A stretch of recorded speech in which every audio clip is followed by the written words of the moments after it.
يا حبيبي ما فيش حاجه اسمها شغف، في حاجه اسمها انك تجبر نفسك، والنفس ينبغي ان تجبر على ما تكره من الامور النافعه في الدنيا والدين. لو ما اكرهتش على الامور النافعه في الدنيا والدين انت هتروح في حتت صعبه يعني. لازم انت تجبر نفسك وتحمل نفسك على الصالحات والامور النافعه. قولة عمر بن الخطاب رضي الله عنه وهي في اصل باب التفاهه، قال اني لاكره الرجل يمشي سبهللا لا في امر دنيا ولا في امر اخره. وقال ابن مسعود ذكره السخاوي وغيره قال إني لأمقت الرجل أراه فارغا فاضي لا في أمر دنيا ولا في أمر آخر. عاملين ايه الأخبار؟ النهاردة أنا جاي أتكلم عن الشغف والواقع. في البداية بس حابب أقول لكم إن في نهاية الفيديو دوت هيكون في مقطع كده دكتور أحمد العربي، أنا عايزكم تسمعوه بعناية. تمام؟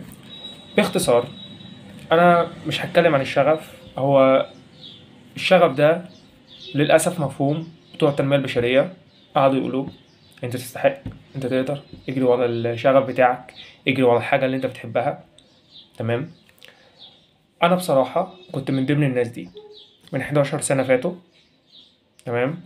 كنت مهتم جدا ومتأثر جدا بالكلام اللي ابراهيم فيه كان بيقوله وبتوع التنمية البشرية كانوا بيقعدوا يقولوه، والكلام الجميل اللي بيتقال، ومشاعرك طبعا بتزيد وبتعلى وبتبقى متحفز جدا، وانت تقدر تحقق ده بخيالك وانت تقدر تحقق ده. لا، الواقع غير كده تماما.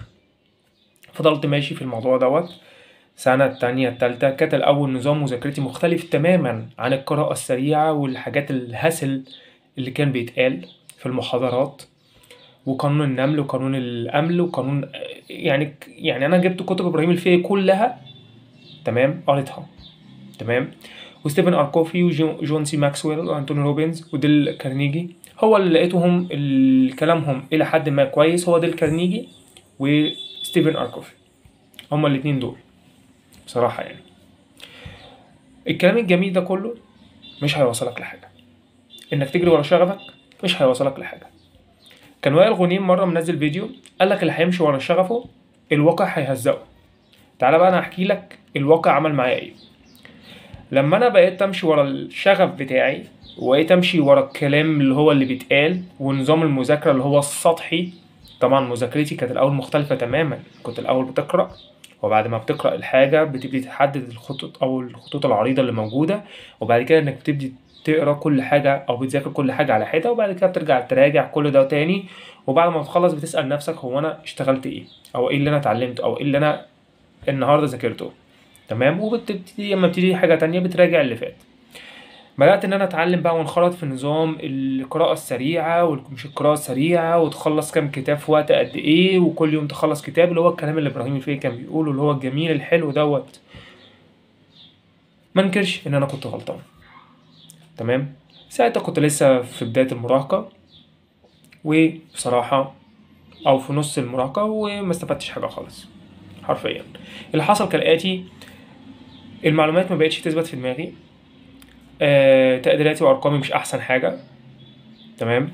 ليه؟ لأني كنت بعتمد على إن في حاجة اسمها قراءة سريعة، بعتمد إن في حاجة إنك ممكن توصل وتحقق الحاجة دي بالتخيل وتعيش في أحلام اليقظة. طب ده كل ده غلط، الواقع غير كده.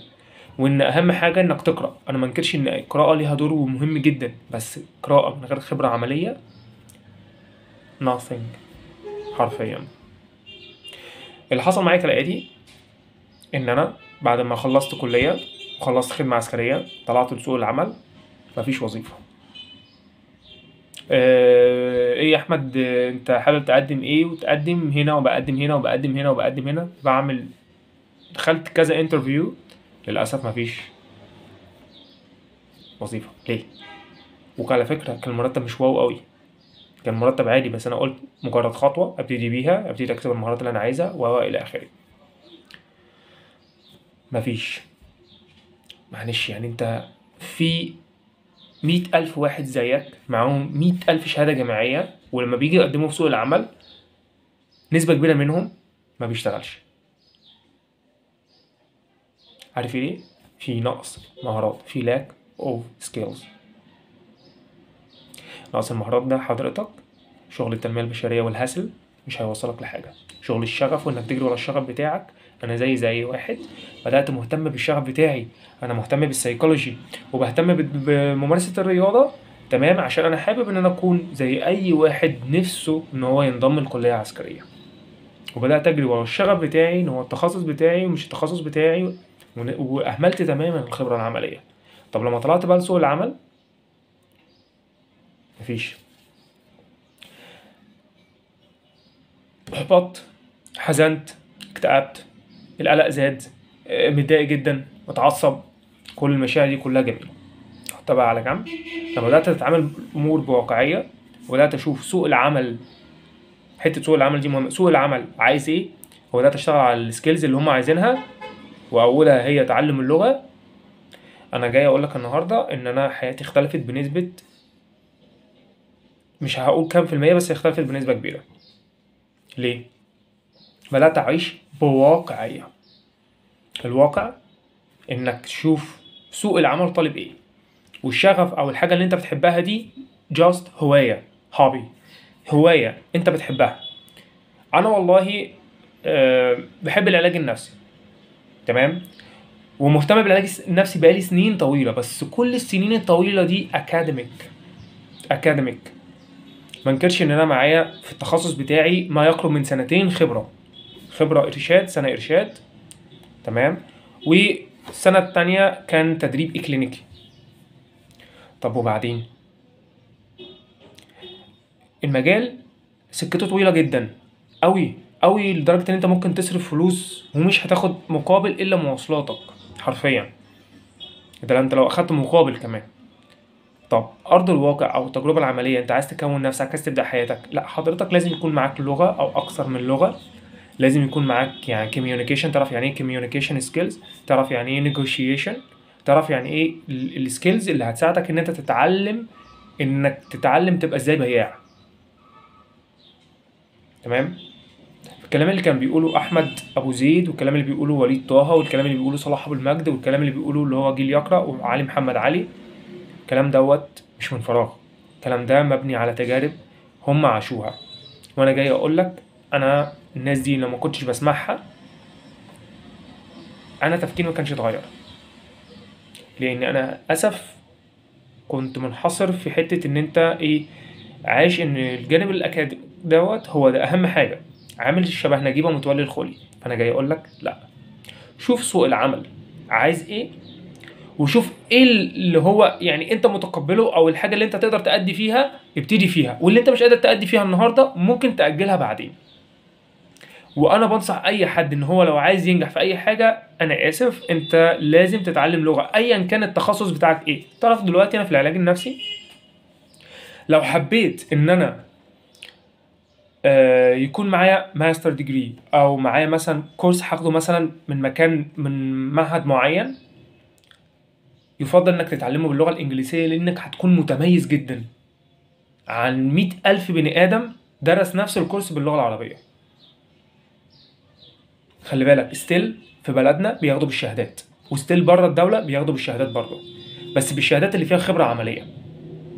وبعد ما تتقبل بره بيحط كل ده على جنب ويبتدي معاك من اول وجديد.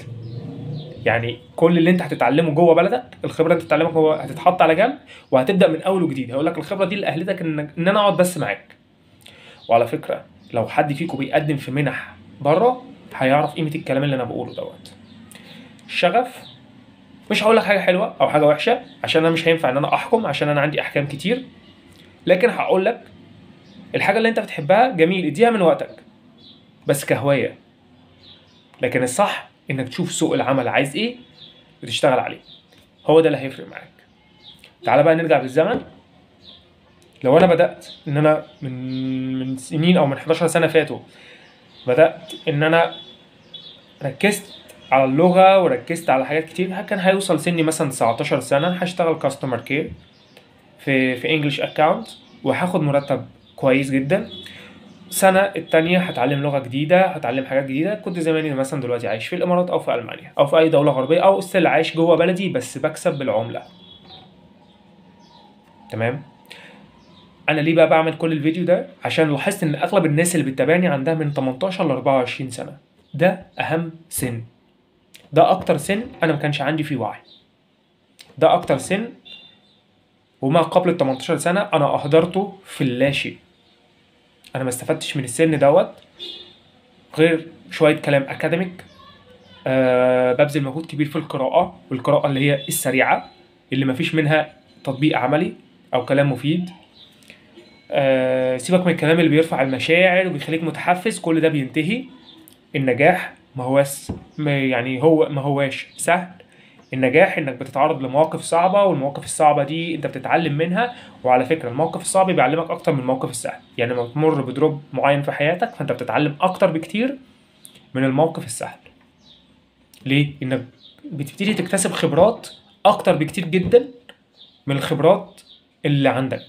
زي مش في واحد مثلا ما يتعرض لمشكله يقول لك، واحد بيبقى منهار ومتضايق ان هو اتعرض لمشكله، والتاني متعرض لنفس المشكله يقول لك ده ياما دقت على الراس طول. يعني ايه؟ خلاص انا مريت بتجارب اسوأ من كده، فانا عندي الخبره ان انا هعرف ازاي اتعامل. خلاص عندي الخبره، انا عارف ان لما اتعرضت لموقف زي ده كده مش هديله زياده عن حجمه، مش هقلق، هعرف ازاي اتعامل صح، هعرف ازاي ان انا انجح في الموقف. انا في حاجه فيما بعد هعمل عنها فيديو ان شاء الله، كان ليا عمر، ان انا هشتغل على حته الذكاء العاطفي. ليه؟ انا من نوعيه الناس اللي انا ستريكت وعصبي شويه. طب انا محتاج ان انا اشتغل واعدل الحته دي. ليه؟ ما انا هتعامل مع اهل بيتي بعصبيه وبستريكت، معلش ده هينعكس فيما بعد على الشغل. فانا لازم اتعلم يعني ايه ذكاء عاطفي. انا اللي ادير المشاعر، مش المشاعر هي اللي تديرني.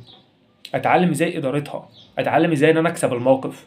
مش معنى كده ان انا هكبت المشاعر، لا، ده هتعلم ازاي انفس عن المشاعر دي بهوايات، من ضمنها القراءه، من ضمنها ان انا اخرج بحد مع صحابي، من ضمنها اللي هو الجورنالينج، من ضمنها حاجات كتير اتعلمناها في العلاج النفسي اتعلمناها مخصوص في العلاج الجمعي، مش العلاج الفردي، لا، في العلاج الجمعي.